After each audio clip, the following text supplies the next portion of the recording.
जी भाई, नोट्स का पेज 14 निकाल लें। पॉइंट ई, 1 लाख की हमने करेक्टरिस्टिक्स पढ़ी थी कल। 1 लाख की जो हमने कल करेक्टरिस्टिक्स पढ़ी थी उनमें ये पढ़ा था कि 1 लाख बड़ा अजीब सा है और 1 लाख कहता है मैं किसी हेड में नहीं जाऊंगा, कितना वसीला है। फिर कहता है मेरे में से कोई खर्चे माइनस नहीं होंगे। फिर कहता है मेरे में से ज़कात भी माइनस नहीं होगी, मेरे में से कोई लॉस भी सेट ऑफ नहीं होगा। और फिर जो इसका टैक्स क्रेडिट था, इसका सॉरी जो टैक्स था 15,000, उसमें से टैक्स क्रेडिट भी माइनस करने की इजाजत नहीं है। ओके, पॉइंट ई। अच्छा, जहां तक ताल्लुक है इसके टैक्स का, तो ये वाला टैक्स आपको मैंने बताया था कि सर आसिफ को पीटीसीएल ने फोन किया कि आपने ₹1,00,000 डिविडेंड कमाया है। तो सर आसिफ ने जब ₹1,00,000 डिविडेंड कमाया तो इस ₹1,00,000 पे सर का टैक्स बनता है 15,000। ये 15,000 रुपया जो है वो सर आसिफ ने हुकूमत के खजाने में जमा खुद जाकर नहीं करवाना, बल्कि ये 15,000 जो है वो क्या होगा, सर आसिफ को कंपनी ₹1,00,000 देते हुए 15,000 रुपये काट लेगी और 15,000 रुपये कंपनी हुकूमत के खजाने में जमा करवा देगी और सर आसिफ को 85,000 दे देगी। तो ये टैक्स सर आसिफ ने खुद जाकर जमा नहीं करवाना। Okay, point number E, the liability of a person shall be खत्म। आपकी लायबिलिटी डिस्चार्ज हो गई है, आपकी लायबिलिटी खत्म हो गई है। If the tax has been deducted by PTCL, अगर टैक्स पीटीसीएल ने क्या कर लिया, डिडक्ट कर लिया, तो आपकी लायबिलिटी खत्म हो गई है।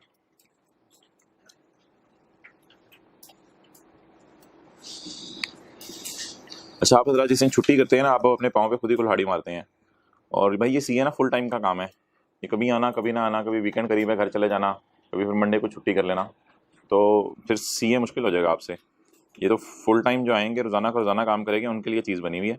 तो अगर आप लोगों ने इस तरह करना है तो फिर देख लें, आपकी अपनी मर्जी है। और ऑनलाइन वाले भी लेक्चर छोड़ रहे होते हैं, फिर आखिरी दिनों में लेक्चर नहीं कवर हो रहे होते हैं, तो ये इस तरह नहीं चल सकता सीए। मैं सीरियसली बता रहा हूँ, ऐसी टाइम ज़ाया करेंगे फिर आप अपना इन चीज़ों में। फिर 6 महीने, साल, 1.5-2 साल बाद जाके लोग कह रहे होते हैं अब हम क्या करें, सीए भी नहीं हो रहा, कुछ और भी नहीं हो रहा। सीए करना है तो ये फुल टाइम का काम करें। ये बीच में कभी ये चीज़ शुरू कर दी, कभी वो चीज़ शुरू कर दी, कभी आज छुट्टी कर ली, कभी कल छुट्टी कर ली, मुश्किल हो जाएगा आपके लिए। पॉइंट एफ, और जो फुल टाइम दे रहे हैं उसके लिए आसान है। अच्छा भाई, the person will be required to furnish return of income. उस बंदे ने रिटर्न ऑफ इनकम जमा करवानी है, उस बंदे ने रिटर्न ऑफ इनकम जमा करवानी है। ये अक्सर आप लोगों ने सुना होगा, रिटर्न जमा करवाने की आखिरी तारीख आ गई है, एफबीआर इस रिटर्न जमा कराने की तारीख को एक्सटेंड नहीं करेगा, इसी तारीख तक रिटर्न जमा करवा दें। तो रिटर्न कुछ भी नहीं है, रिटर्न एक सफ़ा होता है। फर्निश का क्या मतलब होता है, फाइल करना, आपने जाके जमा कराना होगा। The person will required to furnish a return of income. एक पेज होगा जिसमें क्या बताएंगे, मेरी इनकम की बोले डिटेल कितनी है। रिटर्न ऑफ इनकम एक सफ़ा होगा जिसमें आप अपनी इनकम की डिटेल बता रहे होंगे। उस सफ़े पे लिखा होगा ₹1,00,000 मेरा डिविडेंड था, 15,000 उस पर टैक्स बना था, वो हुकूमत के खजाने में ऑलरेडी पहुंच चुका है, मुझे खुद जमा कराने की जरूरत नहीं है क्योंकि हुकूमत के खजाने में ऑलरेडी वो टैक्स पहुंच चुका है। ओके, तो दोबारा पढ़ लें इस लाइन को, the person will be required to furnish a return of income. आपने रिटर्न ऑफ इनकम खुद जाके जमा करवानी है। रिटर्न ऑफ इनकम में आप क्या बताएंगे कि मैंने टैक्स जमा करवा दिया है या मेरा टैक्स हुकूमत तक पहुंच चुका है, मेरा टैक्स हुकूमत तक पहुंच चुका है। ठीक है, क्योंकि आप मुझे खुद टैक्स जमा करिए, पहली रो में जगह बना दें, टाइम पे है करें, तो ये भी बैग उधर करें, सेकंड रो में भी जगह बना के रखा करें, पूरी क्लास में भी यही चलता रहता है। और एक टाइम है यार, कल से 7:15 बजे दरवाजा बंद कर दो। अब आप रात भी अब बीच में आएंगे, कहीं बैठने की कोशिश करेंगे। The person will be required to furnish return of income. आपने अपनी इनकम की डिटेल हुकूमत को जमा करवानी है। ओके, तो डिविडेंड वाले की 5 कैरेक्टरिस्टिक्स बता दें। ये नॉर्मल इनकम वाले ने भी जमा करानी होती है, ऐसा नहीं कि फाइनल वाले ने जमा करानी है। ये कोई ऐसी कैरेक्टरिस्टिक नहीं है जो नॉर्मल वाले की नहीं है, ये नॉर्मल वाले की भी है। नॉर्मल वाले ने भी क्या हुकूमत को जमा करानी होती है, अपनी इनकम की डिटेल फाइल करनी होती है। ओके, बताएं जी, 1,00,000 रुपया किसी हेड में, 1,00,000 में से खर्चे माइनस, 1,00,000 में से ज़कात माइनस नहीं होगी, 1,00,000 में से कोई लॉस माइनस नहीं होगा, 1,00,000 पे जो 15,000 टैक्स बना था उसमें से कोई टैक्स माफ, लायबिलिटी उस बंदे के ऊपर खत्म हो जाएगी जिसका टैक्स कंपनी काट ले। और इन द एंड ये बंदा, ये बात नहीं कि हुकूमत को बताएगा ही नहीं मैंने कितना कमाया। हो सकता है एक वक्त में एक बंदे को 2-3 जगह से डिविडेंड मिल रहा हो, तो ये हुकूमत को डिटेल जाके जरूर जमा कराएगा मुझे किस किस कंपनी से कितना कितना डिविडेंड मिला। आपने भी छुट्टी की। Section 6, tax on certain payment to non residents. Non residents को सर्टन पेमेंट्स हैं, उस पर आपने जो है वो टैक्स जमा करवाना है। ओके, भाई ये वाला बैग नीचे हुक पे लटका दो। अब आप आगे आए, इधर इधर भी एक जगह बना दें। आओ आगे आगे, उस लास्ट रो में भी जगह बना दें, इस रो में भी एक बना दें, उस रो में लास्ट रो में जगह बना दें। जल्दी आओ आगे, आप उधर हो जाए ना।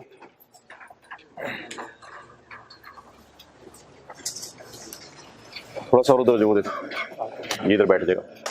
चलो सेक्शन 6,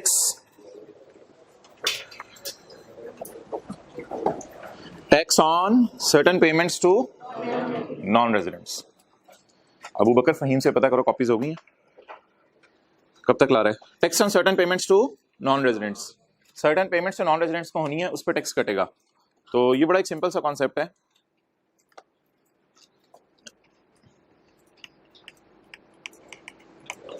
कोई भी नॉन रेजिडेंट है तो उसको होंडा पाकिस्तान ने अप्रोच किया, होंडा जापान को, कि आप हमें टेक्निकल सर्विस दे दो, टेक्निकल सर्विस दे दो। चलिए किसी इंडिविजुअल को अप्रोच किया, कोई उधर जो है वो इंजीनियर था, कोई इंडिविजुअल था जापान में, उससे अप्रोच किया कि आप हमें टेक्निकल सर्विस दे दो। अब बताएं कौन बंदा कहाँ आके सर्विस देगा? नॉन रेजिडेंट बंदा इसलिए होगा कि 10, 15, 20 दिन के काम करने आ जाएगा, 15-20 दिन के लिए पाकिस्तान में काम करने आ जाएगा और टेक्निकल सर्विस देके चला जाएगा, मशीन को कैसे चलाते हैं, ऑपरेट करते हैं, इसकी मेंटेनेंस कैसे करते हैं। तो नॉन रेजिडेंट बंदा होंडा पाकिस्तान को क्या देगा? सर्विस देगा।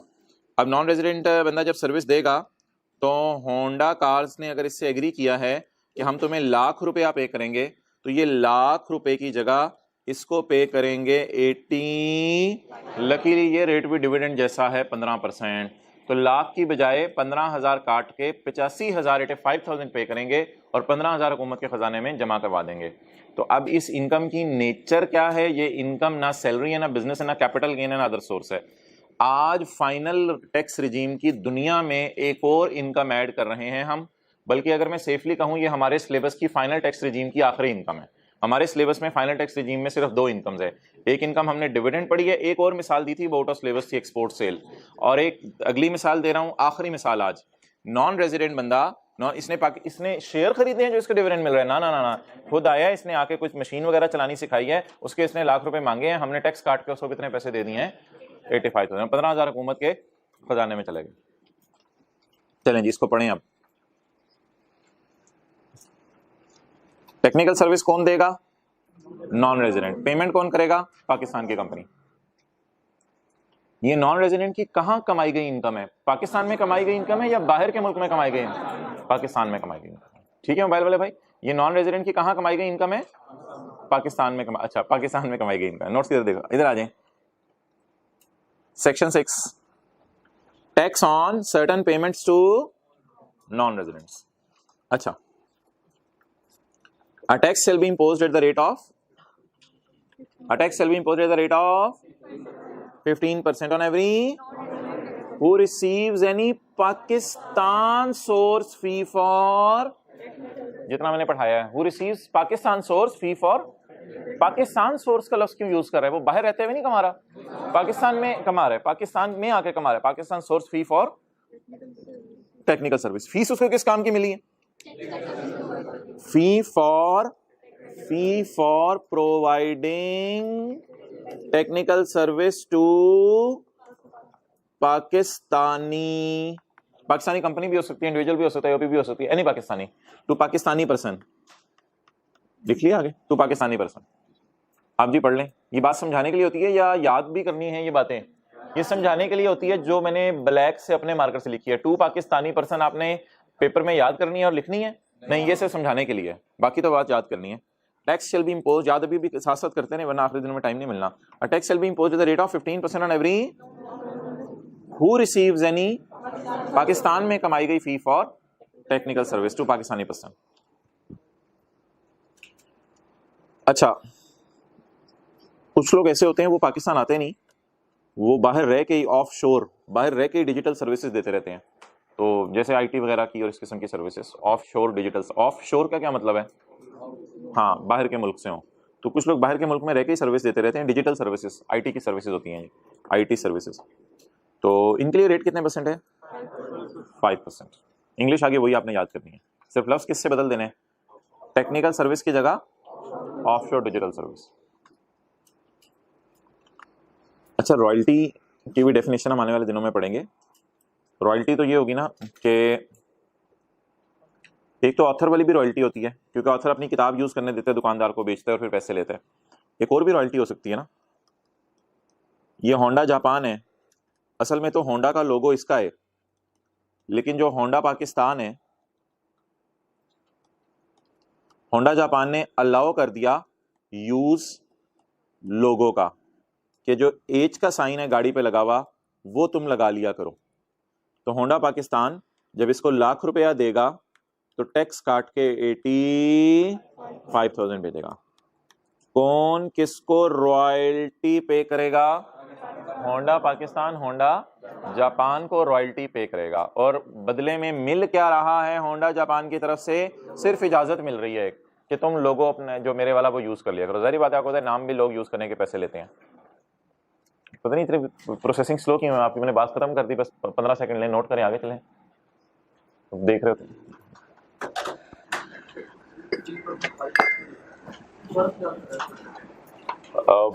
होंडा पाकिस्तान एक कंपनी बनी, तो उसने कहा कि मैंने गाड़ी के पीछे एच का साइन लगाना है। होंडा जापान ने कहा ये तो हमारा नाम है, हम नहीं आपको यूज करने देंगे। इन्होंने कहा यार को पैसे ले लो, यूज करने दो अपना नाम। कुछ सवाल आ रहे ज़हन में, पूछो, बस सादा सी बात है। आपने प्रिंसिपल साहब को जाके कहा जी मैं राइस के नाम से एफएससी का कॉलेज खोलना है, प्रिंसिपल साहब ने कहा जाओ भाई, ये नहीं सॉरी। आपने कहा आपको पैसे दे देता हूं मैं, प्लीज मुझे इजाजत दे दें। सिंपल सी बात है, ये रॉयल्टी है।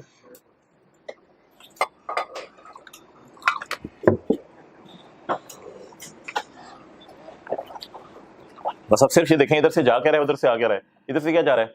इजाजतनामा। लोगों नहीं जाएगा, वो एच छाप छाप के नहीं भेजेंगे। इधर से इजाजतनामा जा रहा होगा और उधर से पैसे जा रहे होंगे बदले में। तो रॉयल्टी पे कौन करेगा? होंडा पाकिस्तान।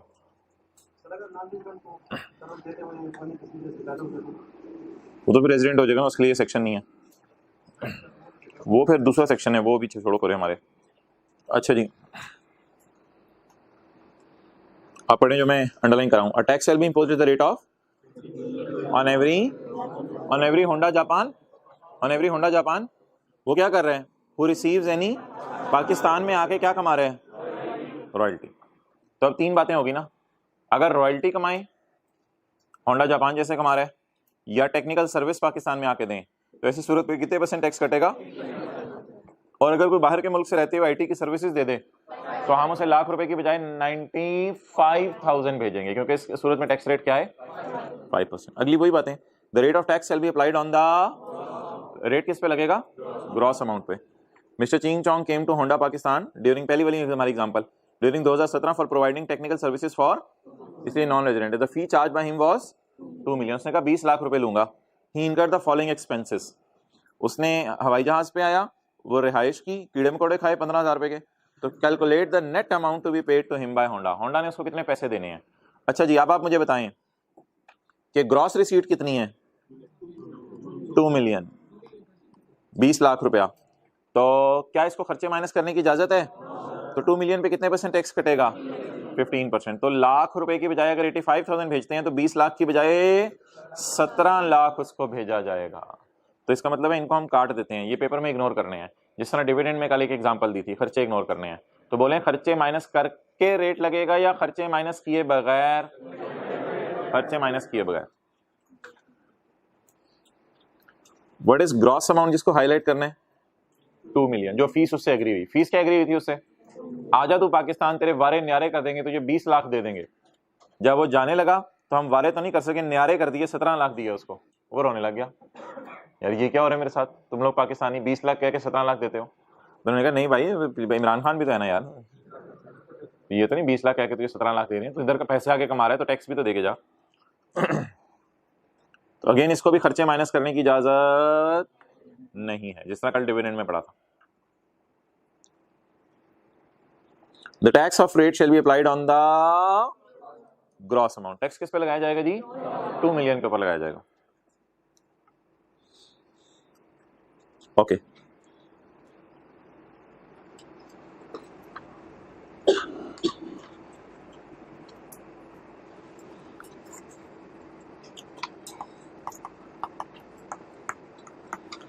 ये नाइकी शूज हैं, फर्ज करें जर्मनी में, ये इसकी एक पाकिस्तान में ब्रांच है। तो बाटा ने इसको अप्रोच किया कि यार हमने कुछ जॉगिंग के लिए जूते बनाने हैं, तो आपका डिज़ाइन और मॉडल यूज़ करना है। तो इसमें हम आपको आपका नाम यूज़ तो नहीं कर रहे, लेकिन आपका डिज़ाइन मॉडल यूज़ करना है, तो इसके लिए थोड़ी सी आप हमें टेक्निकल सर्विसेज वगैरह दे दें, तो उसकी मद में आप हमसे पैसे ले लीजिएगा। तो बाटा ने अप्रोच किया नाइकी जर्मनी को, ये बॉर्डर है, झाड़ियाँ बना देते हैं।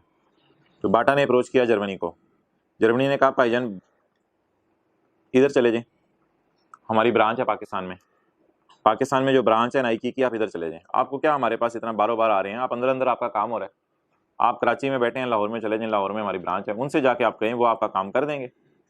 पेमेंट आपने हमें करनी है या उससे करनी है, वो हमारा काम है, वो हम आपको बाद में बता देंगे। बहरहाल आप इधर जाएं, फलां बंदा है जेम्स बॉन्ड, वो इधर होगा, तो उससे रब्ता कर लें आप। क्लियर? तो अब इसका नाम मुश्किल सा पड़ जाएगा पाकिस्तान ब्रांच का, परमानेंट एस्टेब्लिशमेंट। क्या है? Permanent establishment. और लफ्ज़ से भी समझ आ रही है क्या मतलब है? Permanent establishment of non resident, permanent establishment of in Pakistan. Urdu में इसका मतलब ये होगा कि नॉन रेजिडेंट की पाकिस्तान में पक्की दुकान, नॉन रेजिडेंट की पाकिस्तान में पक्की दुकान, ये इसका मुश्किल सा नाम है, permanent establishment of non resident in Pakistan. चलें जी, नोट करो सारे, रख दो उधर, अभी रख दो, काउंट कर लो बंदे कितने हैं, गिन लो, मुझे भी गिनना।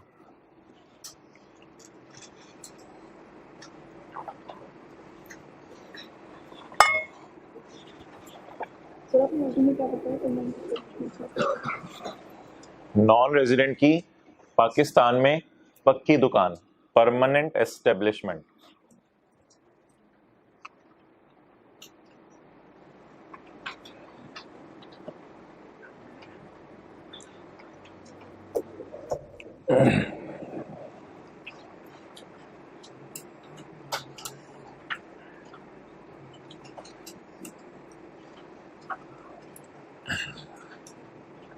ओके, अब ये जो है ना,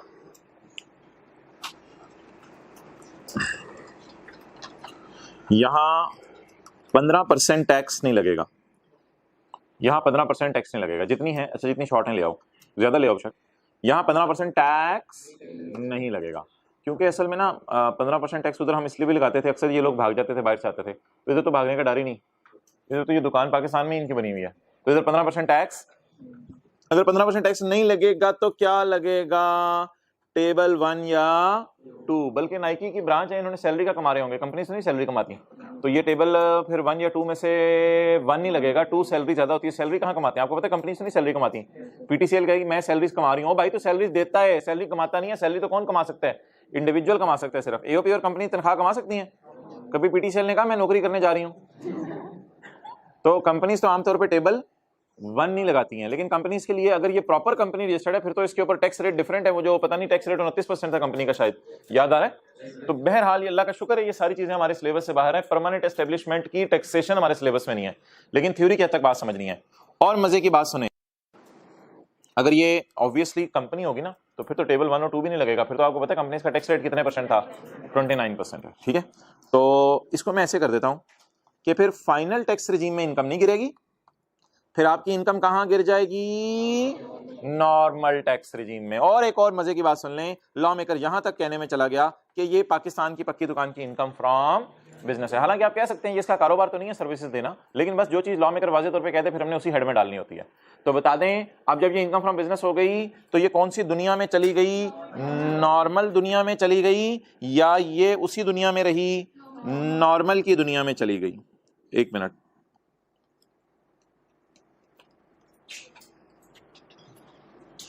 किधर गुजर गया?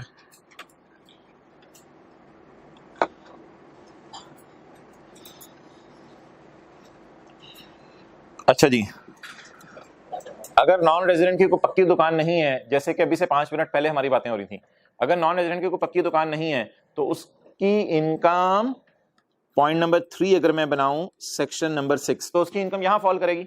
और उसके ऊपर कितने % टैक्स कटेगा, और वो इनकम कौन सी होगी, फाइनल टैक्स। लेकिन अगर नॉन रेजिडेंट की पक्की दुकान है तो फिर वो इस दुनिया से बाहर निकल के आम इंसानों की दुनिया में आ जाएगा, मैंगो पीपल। तो आम इंसानों की दुनिया में आएगा तो ये उसकी कौन सी इनकम होगी, इनकम फ्रॉम बिजनेस होगी नॉर्मल रेजिम की। तो अगर नॉन रेजिडेंट पाकिस्तान में उसकी कोई दुकान मौजूद नहीं है और फिर हमें सर्विसेज देता है तो ये नॉन रेजिडेंट की कौन सी इनकम होगी, फाइनल टैक्स की। और अगर नॉन रेजिडेंट पाकिस्तान में आकर हमें सर्विसेज, यानी कि पाकिस्तान में पक्की दुकान है उसकी, माजरत आकर नहीं, पाकिस्तान में पक्की दुकान है उसकी, और फिर वो हमें सर्विसेज दे, तो ऐसी सूरत के अंदर वो उस पक्की दुकान की कौन सी इनकम बन जाएगी, और फिर उसमें से खर्चे भी माइनस करने की इजाजत होगी। न्यूमेरिकली ये बातें नहीं आनी, सिर्फ थ्योरी की हद तक हमने समझनी है। चलें जी, नोट कर लें, ये फाइनल टैक्स वाली इनकम नहीं होगी 15%, बल्कि इसकी नॉर्मल रिजीम की इनकम होगी, income from business.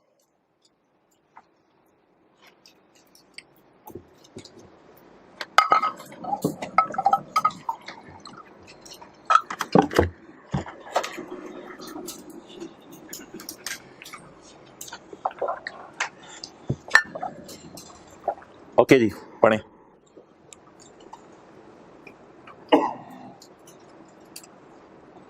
However, tax will not be लगा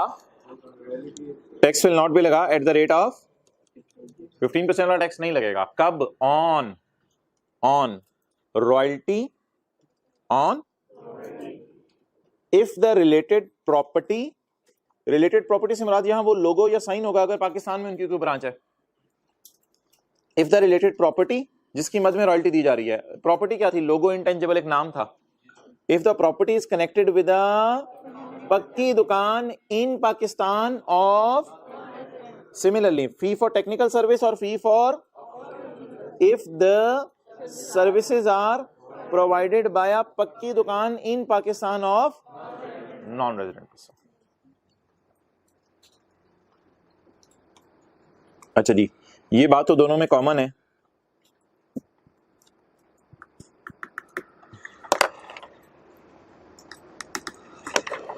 ये बात तो दोनों में कॉमन है। कौन सी वाली बात, पक्की दुकान इन पाकिस्तान ऑफ,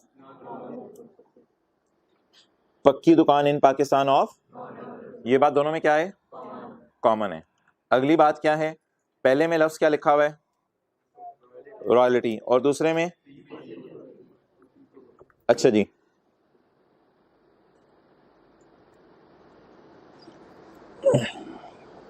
देखें भाई, फी फॉर और ऑफशोर रॉयल्टी, ठीक है जी।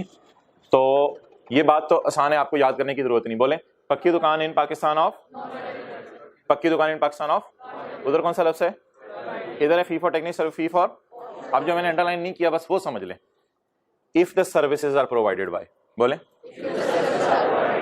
And if the property is connected with, तो प्रॉपर्टी लिख लें, प्रॉपर्टी इन रॉयल्टी में क्या होती है, लोगो, साइन एटसेट्रा, कुछ चीजें होती हैं, डिजाइन, मॉडल, कई चीजें हो सकती हैं, लोगो, डिजाइन, मॉडल, ये इंटेंजिबल्स होते हैं, वैसे टेंजिबल नहीं होते, यानी इनको टच नहीं किया जा सकता। लोगो, डिजाइन, ये एक नाम होता है, एक एहसास, जैसे सॉफ्टवेयर होते हैं अक्सर, लेकिन सॉफ्टवेयर यहाँ नहीं है मुराद। ओके जी, आगे चलें।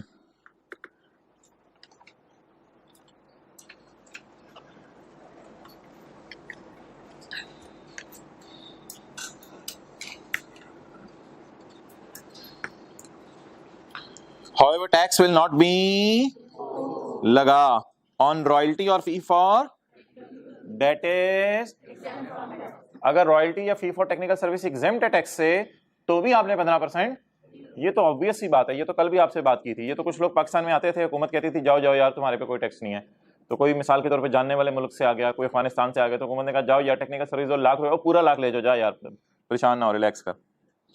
अब भाई ये तो निकाल तो दिया हमने यहाँ पे, यहाँ से तो थ्रो अवे किया जा रहा है ना, यानी ये इनकी फाइनल टैक्स वाली इनकम नहीं होगी, टैक्स इन पे 15% नहीं लगेगा। फिर करेंगे क्या, आप पाकिस्तान में कमाई गई रॉयल्टी, टेक्निकल सर्विस की इनकम या offshore digital shall be treated as income from, आगे वही लाइन है वो आपको याद है, पक्की दुकान in Pakistan of non residents. तो जो मेन बात ऊपर याद करनी है उसको भी हमने हाईलाइट कर लिया, if the property is connected with and if the services are provided by, वो थोड़ी सी डिफरेंट बात थी, बाकी आगे पीछे तो आसान चीज साथ जुड़ी हुई है।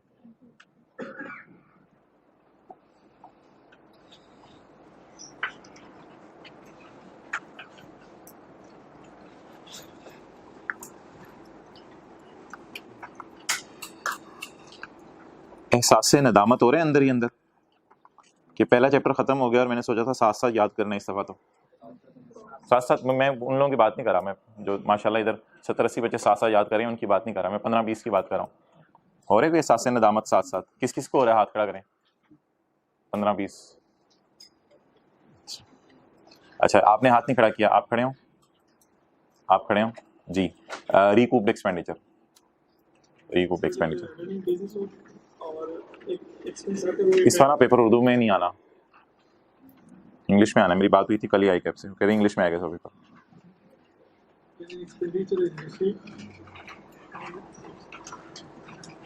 आपने हाथ क्यों नहीं खड़ा किया था एहसास से नदामत में? अगले भाई खड़े हो जाए, आपने भी नहीं हाथ खड़ा किया था एहसास से नदामत में, खड़े हो जाए। करेंसी कन्वर्जन, करेंसी कन्वर्जन किस किस को एहसास से नदामत हो रहा है? वो तरीफ है सबको।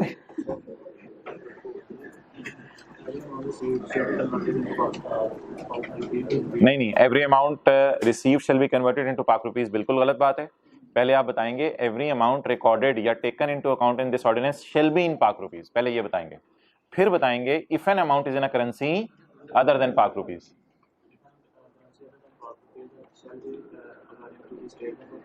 Shall be according to State Bank of Pakistan, नहीं, the currency shall be converted on the rate prevailing on the date the transaction is taken into account based on the rate of State Bank of। ऐसे नहीं याद करने से होगा कुछ, इस तरह आप लोग याद करें। आप खड़े हो जी, आप सुना दें cessation of source of income. चलें आपके लिए ये कर देते हैं, cessation of source of income. आपने दोनों दफा हाथ नहीं खड़ा किया था, एहसास से नदामत हुए, किया था हाथ खड़ा। ये शर्म भी नहीं आ रही कि ये मैंने हाथ क्यों खड़ा किया, मैं क्यों नहीं विनर्स में था? जी मोहतरम आप खड़े हो जाए। अब आप कहोगे मैंने हाथ खड़ा किया था, ये तो नहीं कहोगे। मुकाबला कितनी जम के बात करो, ये को मैंने हाथों में चूड़ियां नहीं पहनी हुई, मैं जवाब दूंगा। पूछें आप क्या पूछने, कौन ऐसा बंदा है जी हाथ खड़ा करे, पूछे मेरे से, आई एम हेयर। चले बोल्ड को कोई बंदा, हद होगी यार, मैं कर रहा हूँ, बोले खड़े हो, मैं सब मेरे से पूछे, हाँ बताएं क्या बात है, पूछे ना। तो आप सवाल जब पूछ रहे होते हैं, पढ़ रहे होते हैं, ऐसे पूछ रहे होते हैं सवाल, मेरी बारी आती है, खड़े हो जाओ। कोई नहीं, ठीक है, रिकॉर्डिंग नहीं हो रही, कोई मसला नहीं, आपको सारा नजर आ रहा है, खैर है, नो प्रॉब्लम। आप बताओ मुझे cessation of source of income. क्या हाथ खड़ा किया था मैंने? मेरा हाथ ले जाए, मैं इधर ही बैठा हुआ है, बैठ जाए सर, क्या करें फिर? क्या हाल है ऐसे लोगों का? EFC वाले बच्चे बैठे हैं ना, इनको समझाना पड़ा हो, तरकीब देनी पड़ी हो, इतने बड़े हो गए हैं आप। घर वालों ने कहा था मैट्रिक कर लो, मजे हो जाएंगे।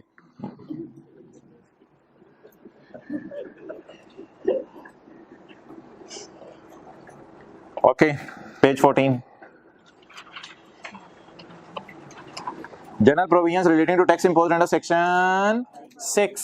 सेक्शन 7B भी हम किसी दिन पढ़ेंगे। सेक्शन 6 कौन सा था अभी? जो tax on certain payments to, वो जो 20 लाख रुपए दिए ना उसको, वो जो चिंग चोंग आया, ये 20 लाख दिए ना, ये 2 मिलियन दिए इसको, ये चिंग चोंग को 2 मिलियन। इस 2 मिलियन की क्या खासियत है? इस 2 मिलियन जो चिंग चोंग को दिए किसकी क्या खासियत है? This 2 million shall not be chargeable under any.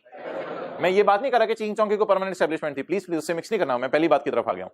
वो जो 2 मिलियन उसको दिए हैं अभी, उसमें से खर्चे माइनस करने की इजाजत चिंग चोंग ने कहां ज़कात देनी है इससे ज्यादा? अच्छा, और कोई लॉस माइनस करने की इजाजत?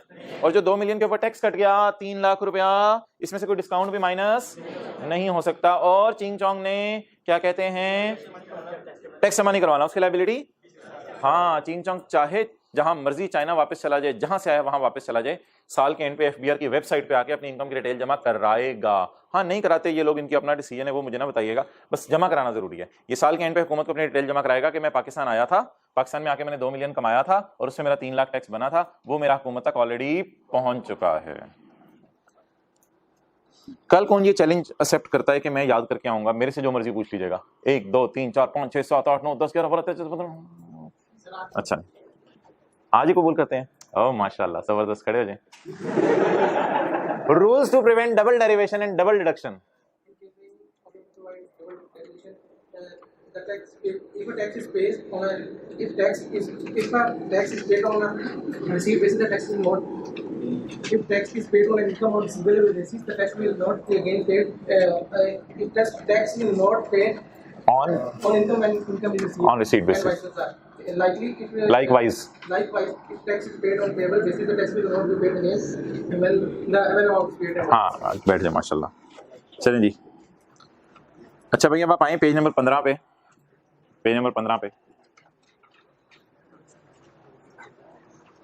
What are the different tax की दुनिया, व्हाट आर द डिफरेंट, एक कौन सी दुनिया जी, under this regime income is taxed on net का क्या मतलब है, ग्रॉस अमाउंट में से खर्चे माइनस, ये कौन सी इनकम है यार मुझे बताएं, नॉर्मल वाली, income from salary, income from business, capital gain, other source, एक ये दुनिया है, एक दूसरी कौन सी दुनिया है, डिविडेंड इनकम, और फी फॉर, इसमें वो भी है, fee for offshore digital service भी है और रॉयल्टी भी है, वो सारी चीजें जाहिर बात है इसमें, सेक्शन 6, बस कोई नहीं नोट करने की जरूरत नहीं है, एक हल्का सा डब्बा बना हुआ है, ये सिलेबस में नहीं है, ऐसी समझाने के लिए जरा समरी बनाई हुई है।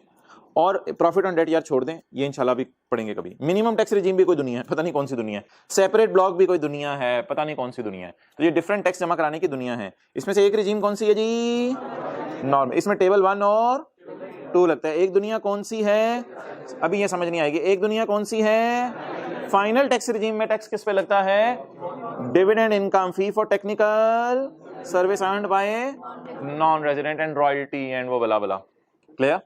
इनके ऊपर क्या है, different rates are there in law, इसमें लॉ में डिफरेंट रेट्स हैं। तो प्लीज ये मिनिमम टैक्स रेजिम और सेपरेट ब्लॉक मैं नहीं पढ़ा रहा अभी, बता दें जी। फाइनली सारा सेक्शन 6 जी, अगर नॉन रेजिडेंट पाकिस्तान में रॉयल्टी कमाए या तो कितने % टैक्स कटेगा, इस 15% जो टैक्स कट जाएगा ये किसी हेड ऑफ इनकम में नहीं इसकी इनकम गिरेगी, इसमें खर्चे माइनस करने की जाती होगी, ज़कात माइनस करने की जाती होगी, इसमें से कोई डिस्काउंट नहीं मिलेगा और रिटर्न ऑफ इनकम ये जमा करवाएगा और इसकी टैक्स लायबिलिटी डिस्चार्ज हो जाएगी। अच्छा जी, और अगर ये कोई और काम किया तो 5% रेट है, लेकिन रेट किस पे लगेगा, ग्रॉस अमाउंट पे। इन 3 सूरतों के अंदर 15% रेट नहीं लगाना, इन 2 सूरतों में वो इसकी इनकम फ्रॉम बिजनेस में गिरेगा। इन 2 सूरतों में क्या होगा, उसकी इनकम फ्रॉम, सी में तो है ही माफ ना, सी में तो है ही माफ, कोई बंदा बाहर के मुल्क से आया, हुकूमत ने उसकी शक्ल देखी, हुकूमत ने कहा यार तू तो बड़ा पढ़ा लिखा लग रहा है, चल तेरा इनकम ही माफ करते हैं, सी तो बात ही हो रहा है ना। ए और बी में क्या कह रहा है, बोले if the property is connected with, और बी में क्या कह रहे हैं, if the services are provided by. तो अगर पक्की दुकान के थ्रू यहां करें आप तो आपकी कौन सी इनकम है, normal regime income from business. और अगर यहां पक्की दुकान ना हो फिर भी नॉन रेजिडेंट कोई काम करके दे दे तो उसकी कौन सी रिजीम है, भाई आप बोल नहीं रहे, तो उसकी कौन सी रिजीम है, फाइनल टैक्स रिजीम। उदासी सी नहीं हो रही, ये खत्म हो गया चैप्टर, कुछ रह तो नहीं यार तेरे में, ये कह रहा है जाओ मेरी जान छोड़ो यार तुसी, नहीं तेरी जान नहीं छोड़नी, आज तुमने चैलेंज कबूल किया, तेरी जान ले लेंगे, तेरी जान छोड़ेंगे नहीं। चलें जी, धमाका, लाओ जी, पॉज कर दो वीडियो जरा। ओके जी, इनकम फ्रॉम प्रॉपर्टी, कल मैंने कहा था कैपिटल गेन शुरू करेंगे लेकिन मेरी मर्जी, इनकम फ्रॉम प्रॉपर्टी। तो मोहतरम घर किराए पे देना is your income from property, घर किराए पे देना इज इनकम फ्रॉम प्रॉपर्टी।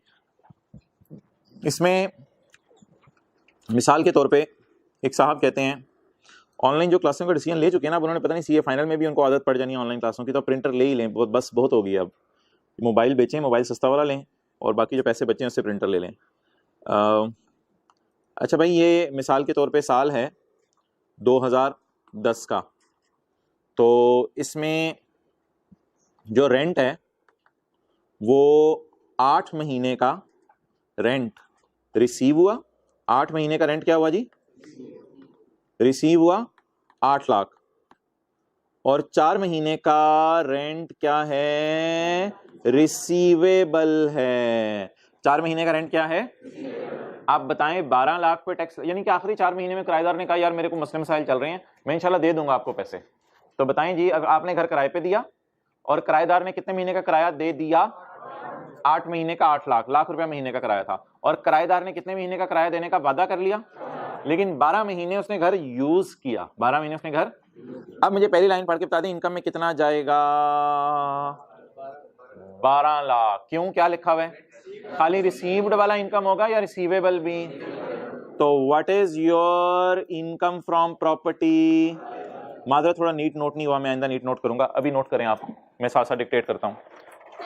2010 का साल है, 8 महीने का रेंट रिसीव हुआ 8 लाख, आपने अपना घर किराए पे दिया हुआ, इस तरह सोच लें। ये नहीं कहना मैंने अपना ऊपर वाला पोर्शन किराए पे दिया, ऊपर वाले पोर्शन में टैक्स है आपके।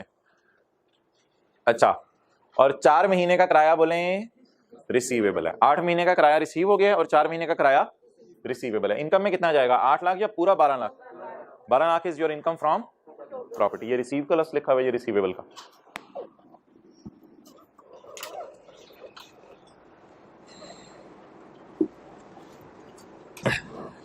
जी, द रेंट रिसीव्ड और receivable by a person for a tax year, इसको जरा छोड़ें। Shall be chargeable under the in that tax year under the head income from, उस साल में किस हेड में जाएगा जी? इनकम फ्रॉम प्रॉपर्टी में। ओके है, ये क्या लिखा हुआ है, ये क्या लिखा हुआ है? हाँ, एग्जेम्प्ट चीजों की अब मिसालें बढ़ती जा रही हैं हमारे सिलेबस में। एक दिन हमने एग्रीकल्चर इनकम माफ कहा था, फिर कल हमने डिविडेंड इनकम भी कहा था। हुकूमत कहे तो किसी बंदे को माफ कर दे, वैसे भी डिविडेंड माफ नहीं है, 15% टैक्स है। एग्रीकल्चर तो वैसे सबकी माफी है ना, एग्रीकल्चर में तो सबको छूट है, लेकिन डिविडेंड इनकम वैसे 15% है, किसी को हुकूमत माफ कर दे। इसी तरह फीफो और offshore digital services, technical services, इसमें भी क्या रूल है? हाँ, ये अमाउंट्स भी जो है वो टैक्सेबल हैं, लेकिन अगर हुकूमत किसी को कह दे तो वो भी माफ है, इनमें भी पढ़े ना हमने। और इसी तरह रेंट वैसे तो टैक्सेबल है, लेकिन अगर हुकूमत ही कह दे किसी बंदे को कि तुम्हें रेंट क्या होगा, तो फिर वो रेंट क्या हो जाएगा, माफ हो जाएगा। इसकी मिसाल वैसे लिखने की जरूरत नहीं, आने वाले दिनों में हमने पढ़नी है। एग्रीकल्चरल लैंड आपने किराए पे दे दी, तो फिर उसका किराया आपका माफ हो जाएगा, कोई मसला नहीं। बहरहाल छोड़ें, इसकी एग्जांपल कोई लिखने की जरूरत नहीं फिलहाल। ओके, रेंट, रेंट है क्या यार? देखिए यहां तक पढ़ के ना हमें ये नहीं पता चल रहा कि घर किराए पे दिया, क्या किराए पे दिया। असल में यहां तक पढ़ के जो है वो रेंट के लफ्ज से हम ये भी समझ सकते हैं, मैं अपनी गाड़ी किराए पे दे दूं, ये भी इनकम फ्रॉम प्रॉपर्टी है। मैं अपनी घर की कुर्सियां किराए पे दे दूं, ये भी इनकम फ्रॉम प्रॉपर्टी है। तो लॉ मेकर ने बड़ा वाज़ेह कर दिया कि हजरात ये वाला पूरा चैप्टर सिर्फ लैंड या बिल्डिंग किराए पे देने के लिए है। इस चैप्टर में कोई और चीज आप किराए पे दे दें वो इस चैप्टर में नहीं गिरेगी, वो फिर कभी देखेंगे किस चैप्टर में गिरेगी। ये चैप्टर सिर्फ किस किराए की बात करेगा, लैंड या बिल्डिंग किराए पे दे दी। क्लियर? अच्छा मुझे बताएं, लैंड, खाली लैंड भी आप किराए पे दे सकते हैं? खाली लैंड, बिल्कुल। कोई आपका प्लॉट लिया हुआ है अब्बू ने, वो खाली है, तो आप उसको किसी के तौर पे कहते हैं यार पार्किंग आप लोग इधर कर लिया करो, तो पार्किंग के पैसे ले लें आप। खाली लैंड भी किराए पे दे सकते हैं। अच्छा, घर भी किराए पे दे सकते हैं, तो ये क्या हो जाएगा, land and building. Land and building, घर भी किराए पे दे सकते हैं। और अगर एक फ्लैट आपने किराए पे दिया है, तो फिर मिसाल के तौर पे आपका पूरा प्लाजा है, आपका पूरा प्लाजा है, उसमें लैंड भी आपकी है, ऊपर 50 फ्लैट भी आपके हैं, उसमें से सबसे ऊपर वाला 50वां फ्लैट आपने जो है वो बिलावल भाई को किराए पे दे दिया। भाई आप ये ले लें, लिफ्ट नहीं लगी हुई, आप ये ले लें। 50वां फ्लैट आपने उनको किराए पे दे दिया। आप मुझे बता दें, ये 50वां फ्लैट जो आपने उनको किराए पे दिया वो तो जेट तैयारे पे आएंगे अपने। तो ये जो 50वां फ्लैट आप अंडर एस्टिमेट कर रहे थे, ये तो 50वां फ्लैट आपने उसको किराए पे दिया, ये क्या है, आपकी इनकम फ्रॉम प्रॉपर्टी। इसमें आपने खाली बिल्डिंग किराए पे दी है, लेकिन लैंड में भी थोड़ा बहुत सबका हिस्सा होता है, लेकिन वो लैंड का क्या करना, वो तो 50वें रूम में आके बसरा करेगा। तो खाली लैंड भी किराए पे दे सकते हैं, खाली बिल्डिंग भी किराए पे दे सकते हैं, जैसे फ्लैट्स में नीचे लैंड, अब ऊपर बिल्डिंग ही नजर आ रही होती है। और लैंड, बोले लैंड एंड बिल्डिंग भी किराए पे दे सकते हैं, घर भी किराए पे दे सकते हैं उससे कोई, इसलिए उसने दरमियान में ना और का लफ्ज लिखा है। एंड इससे मुराद है, एंड भी इससे मुराद है। कहते हैं लैंड दे दो या बिल्डिंग दे दो, इसका मतलब यही है ना, लैंड और बिल्डिंग भी तो दे सकते हो, इसका मतलब ये तो नहीं कि लैंड या बिल्डिंग इकट्ठे नहीं दे सकते। तो या लैंड किराए पे दे दो या लैंड एंड, सब कवर हो रहा है यहाँ पे। आई होप आप साथ साथ नोट करते हैं। चलें जी आगे, ये सारी आपकी क्या है जी, इनकम फ्रॉम प्रॉपर्टी। अब मजा आना शुरू हो रहा है, चीजें इंटरेस्टिंग हो गई। ओए हो, rent means rent means any amount received or by the owner of land or किस बदले में आपको ये पैसे मिले हैं। ये बात याद रखिएगा, आपने उसको बेचा नहीं है, आपने उसको यूज की इजाजत दी है। हाँ, घर का बेचना इस चैप्टर में नहीं है। बच्चे चैप्टर पढ़ के पता क्या समझते हैं, घर का बेचना भी इस चैप्टर में आएगा। घर का बेचना इस चैप्टर में नहीं है, बल्कि घर का सिर्फ किराया इस चैप्टर में फॉल करेगा as a consideration for the use और कब्जा। कब्जा टेम्परेरी कब्जा होता है, परमानेंट कब्जा तो नहीं दे सकते आप। फॉर यूज और occupation of land or a building.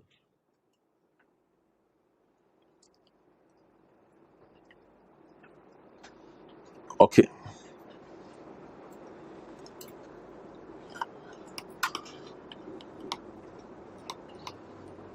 Inzamam है, इंजमाम भाई का ये घर है। अब ये इंजमाम भाई के पास आप जो है वो गए, मिसाल के तौर पे इंजमाम भाई के पास जो है वो सकलैन मुश्ताक गए और सकलैन मुश्ताक ने कहा कि ये घर आप मुझे बेचो, ये वाला घर आप मुझे बेचो। तो सकलैन मुश्ताक के घर वालों ने कहा ये तो वही घर है जो हमारे ख्वाबों की ताबीर है, तो हम तो ये ज़रूर लेंगे। अब एग्री हुआ कि ये घर जो है वो 10 करोड़ रुपए में बिकेगा। उसमें 1 करोड़ एडवांस पकड़ लिया, 1 करोड़ एडवांस पकड़ लिया। किसकी जेब में आया 1 करोड़ एडवांस?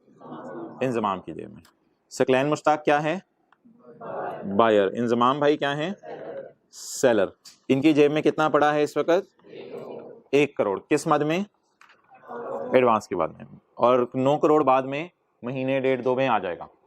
तो सकलैन मुश्ताक ने इसको फ़ोन करके कहा मोहतरम मैं घर नहीं खरीदना चाह रहा, माजरत हमारा इरादा बदल गया, हम सीधे सीधे लोग हैं, सीधे सीधे घरों में रहते हैं, हमारा इरादा बदल गया, मैं ये घर तुमसे नहीं खरीदना चाह रहा, तुम्हें तुम्हारा घर मुबारक। तो इंजमाम ने कहा मुझे एक और मुबारक भी दो, 1 करोड़ भी मेरा। तुम्हें तुम्हारा घर। तो लॉ आजकल मार्केट में नाम ये चल रही है कि ये एडवांस पकड़ लिया जाता है, ये वापस नहीं किया जाता। तो जी, तो इसलिए ये जो 1 करोड़ रुपया एडवांस में आपने दिया था ये इंजमाम की इनकम बन जाएगा। लेकिन प्लीज़ ये ना कहिएगा ये घर बेचने की इनकम है, घर बेचने की नीयत थी, बिका नहीं, तो जो पैसे आपके पास आ गए वो पैसे आपकी बोले इनकम फ्रॉम प्रॉपर्टी है। तो इस सिनेरियो में 10 करोड़ प्राइस तय हुई थी, लेकिन बताएं जी इनकम फ्रॉम प्रॉपर्टी में कितना आ जाएगा? किसकी बुक्स में? इंजमाम की बुक्स में 1 करोड़ रुपया इनकम फ्रॉम प्रॉपर्टी। चलें, do not take more than 30 seconds.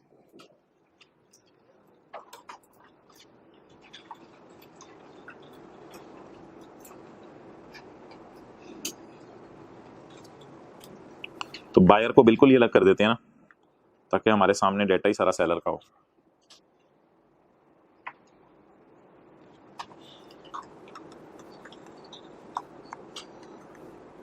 दस का कुछ नहीं करना अब आपने पेपर में भाई, समझ आ गई?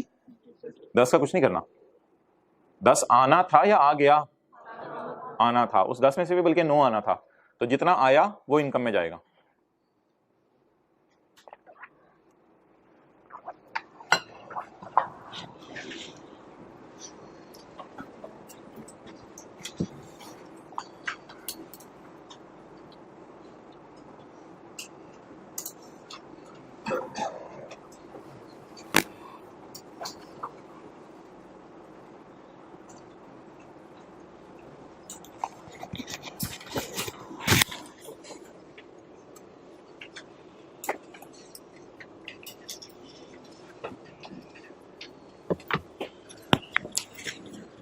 चलें जी,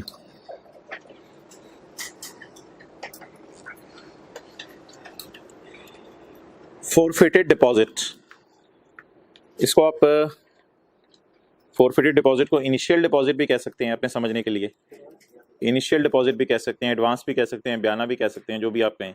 इनिशियल डिपॉजिट,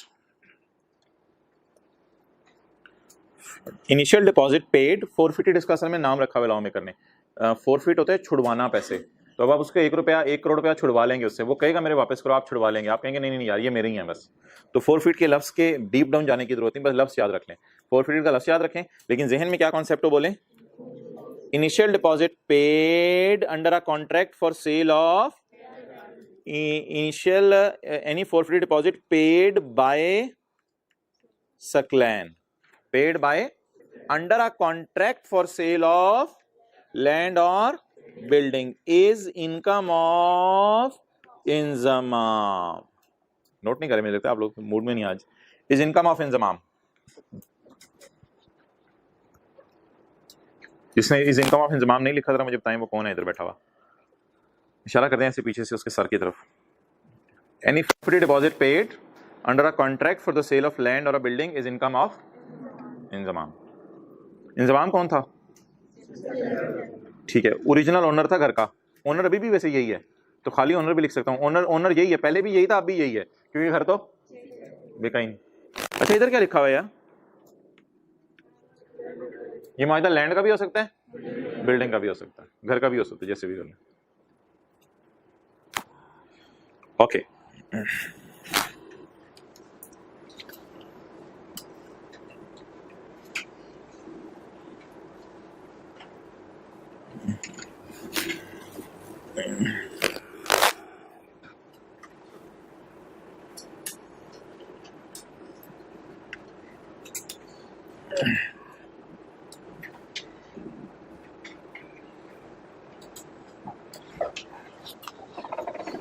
अच्छा जी, ये एक मिसाल है, अभी आप नोट कर लीजिएगा। ये क्या लफ्ज़ लिखा हुआ है? फैक्ट्री।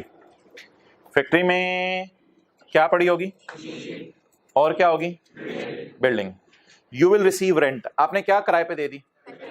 फर्ज करें आप आला तालीम हासिल करने के लिए लाहौर आ गए, आपकी जब सवाने उम्र लिखी जाएगी तो लिखी जाएगी रशीद साहब आला तालीम करने के लिए हासिल करने के लिए लाहौर आए थे। तो जिस इलाके में आप रहते हैं, मिसाल के तौर पे आप कोहाट के रहने वाले हैं, तो कोहाट में आपकी फैक्ट्री थी, वहां पे आप जूते बनाते थे। तो कोहाट में आपकी फैक्ट्री थी, आप जूते बनाते थे, इधर ले आओ कैमरा। कोहाट में आपकी फैक्ट्री थी, आप जो है वो जूते बनाते थे। तो कोहाट में आपने सोचा कि मैं आला तालीम हासिल करने के लिए कहाँ चला जाऊँ? लाहौर चला जाऊँ। जब आप आला तालीम हासिल करने के लिए लाहौर आए तो आपने सोचा कि इस फैक्ट्री को जंग लग जाएगा, उस फैक्ट्री की मशीनों को जंग लग जाएगा, तो फैक्ट्री किस पे दे आऊँ? रेंट पे दे आऊँ। अब आप बताएं, आप लैंड या बिल्डिंग किराए पे दे के आएंगे या पूरी फैक्ट्री किराए पे दे के आएंगे? और जो बंदा उस फैक्ट्री को किराए के ऊपर लेगा वो इस वजह से किराए पे लेगा कि उसकी लैंड एंड बिल्डिंग बड़ी प्राइम लोकेशन पे है, या उसके अंदर पड़ी हुई मशीन की वजह से किराए पे लेगा? जाहिर बात है उसकी लैंड एंड बिल्डिंग का। अच्छा, मैं इधर इसलिए आऊंगा तो उधर देखे ना, उधर देखी जाने। अच्छा, तो लैंड और बिल्डिंग किराए पे लेगा वो बंदा, या फिर मशीन अंदर पड़ी होने की वजह से किराए पे लेगा? तो जाहिर सी बात है, अगर आप किसी को फैक्ट्री किराए पे दें तो फिर ये नहीं देखता अगला बंदा कि वो लोकेशन अच्छी है या नहीं, फिर वो ये अक्सर देखता है कि उसके बड़े अंदर मशीनें सही हैं या नहीं, क्योंकि उसने भी प्रोडक्शन करनी है। तो पहले आपकी फैक्ट्री थी, आपने बनाई, लेकिन बाद में आपने सोचा कि मैंने अब इसको इस्तेमाल नहीं करना, तो इसको किस पे दे दूं? रेंट पे दे दूं। अब आपको कितनी चीजों का किराया आ रहा होगा? दो चीजों का, लैंड और बिल्डिंग का भी आ रहा होगा और साथ मशीन का भी आ रहा होगा। ओके, अब देखें जी, आप फैक्ट्री के ओनर हैं, आपने बिल्डिंग और मशीनरी किस पे दे दी? यू विल रिसीव, आप इसका रेंट रिसीव करेंगे। सेक्शन 15 का 3 हम पढ़े हैं। 6 लाख रुपए आपको किराया किस मद में आया? बिल्डिंग के मद में। और 9 लाख रुपया किराया आपको मशीन की मद में। टोटल किराया 15 लाख। ये 15 लाख पूरा का पूरा आपकी इनकम फ्रॉम अदर सोर्स है, इसको कहते हैं ड्रॉप सीन। प्रॉपर्टी के चैप्टर में बैठे हुए हैं और बातें कहाँ की कर रहे हैं? जैसे आप क्लास में बैठ के मोबाइल पे लगे होते हैं, उसी तरह की ये बात कर रहे हैं। तो बैठे के चैप्टर में है और बता क्या रहा है? क्यों प्रॉपर्टी के चैप्टर में क्यों बता रहा है ये बात? क्योंकि देखने में लग रहा है कि ये इनकम फ्रॉम प्रॉपर्टी है, लेकिन असल में ये चैप्टर ना सिर्फ लैंड और बिल्डिंग को किराए पे देने के लिए बना है।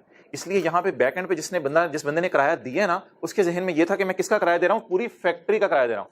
इसलिए बोले फैक्ट्रियों को किराए पे देना क्या है और घरों को किराए पे देना। अब कोई बच्चा क्लास के बाद ये तो नहीं सवाल आके पूछेगा कि अगर बिल्डिंग का किराया ज्यादा होता, 16 लाख होता और मशीन का 9 लाख होता, ये सवाल ना पूछेगा। मेरा जवाब यही रहेगा कि ये दोनों को जमा करेंगे और जमा करके ये टोटल इनकम कहां गिरेगी? बोले इनकम फ्रॉम। क्या ब्रेकअप जरूरी है या जरूरी नहीं है? ब्रेकअप जरूरी नहीं है, इसको अलग अलग स्प्लिट करना जरूरी नहीं है। हमारे लिए 15 लाख ही इनकम फ्रॉम अदर सोर्स में जाएगा। तो फैक्ट्री किराए पे देना इज योर इनकम फ्रॉम।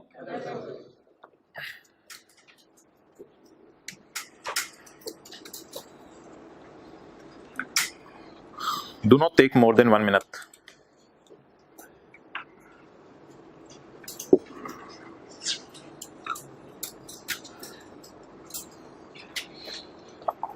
साथ वाले को कहें यार ये चैप्टर ना मैंने साथ साथ याद करना है, ये ना मुझे मेरे पे जरा चेक रखी, ये ना मैंने साथ साथ याद करना है। शाम को एक वॉइस नोट तुझे भेज के ना 5 मिनट में पूरा पेज सुना दिया करूंगा। कौन कौन ये करेगा अपने दोस्त? 5 मिनट में वॉइस नोट भेज के पूरा पेज सुना देंगे। 1, 1.5, पौने 2, 3 पूरा हाथ खड़ा करें। अम्मी आज तो आपने सुन के सोना है। अम्मी इस चैप्टर से ना सही मुझे खींच के रखें। आप आउट स्टेशन में कोई नहीं, मैं कॉल कर लिया करूंगा आपको, पेज की व्हाट्सएप तस्वीर भेज देता हूँ, आप पेज अपने सामने रख लें, मैं इधर से सुना दिया करूंगा आपको। ओके नहीं 1 मिनट नहीं, 1 मिनट तो पूरा होने वाला है मेरे ज्यादा। तो बोले फैक्ट्री किराए पे देना, उर्दू में लिख लें, फैक्ट्री किराए पे देना इनकम फ्रॉम अदर सोर्स है। फैक्ट्री किराए पे देना इनकम फ्रॉम अदर सोर्स है। ना भाई ना नींद पूरी करके आएगा।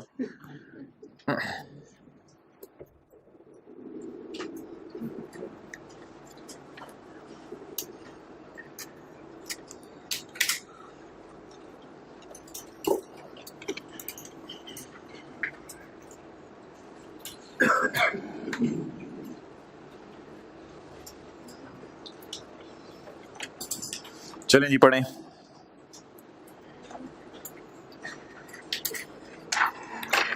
एनी किराया रिसीव्ड बाय अ पर्सन, यहाँ पर्सन से मेरा ओनर होगा, फैक्ट्री का ओनर। एनी किराया रिसीव्ड बाय, मजा आने लग गया ना, थोड़ा सा टेक्स्ट का है। Any rent received by owner against the, बोले किराए पे देना ऑफ, ये बिल्डिंग बन भी जाती है फिर भी लोग इसे बिल्डिंग ही कह रहे होते हैं, बिल्डिंग। अच्छा, एनी किराया received by person against lease of building together with, तो बिल्डिंग के अंदर अगर प्लांट एंड मशीनरी डाल दें तो बाहर क्या आता है? बाहर कुछ नहीं आता, वो रहती फैक्ट्री है। Building together with plant and machinery को क्या कहते हैं आजकल पाकिस्तान में? बाहर के मुल्क में भी यही कहते हैं, factory. Rent received by a person against lease of a factory shall be chargeable under the head income from other source. अच्छा, आंखें बंद करें, अपने चाचू ज़हन में लाएं।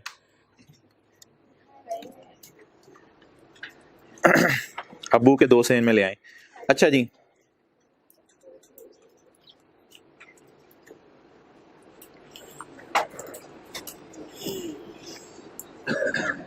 कितने कमरे हो गए जी? 4 कमरे हो गए। इसे क्या कहते हैं? फ्लैट्स। ठीक है जी, फ्लैट्स।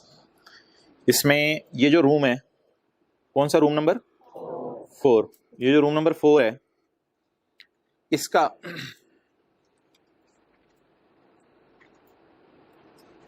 भूल जाएं चाचू, छोड़ें। 0.4 पढ़ लें अगले सफ़े पे, ये कल पढ़ेंगे 0.3।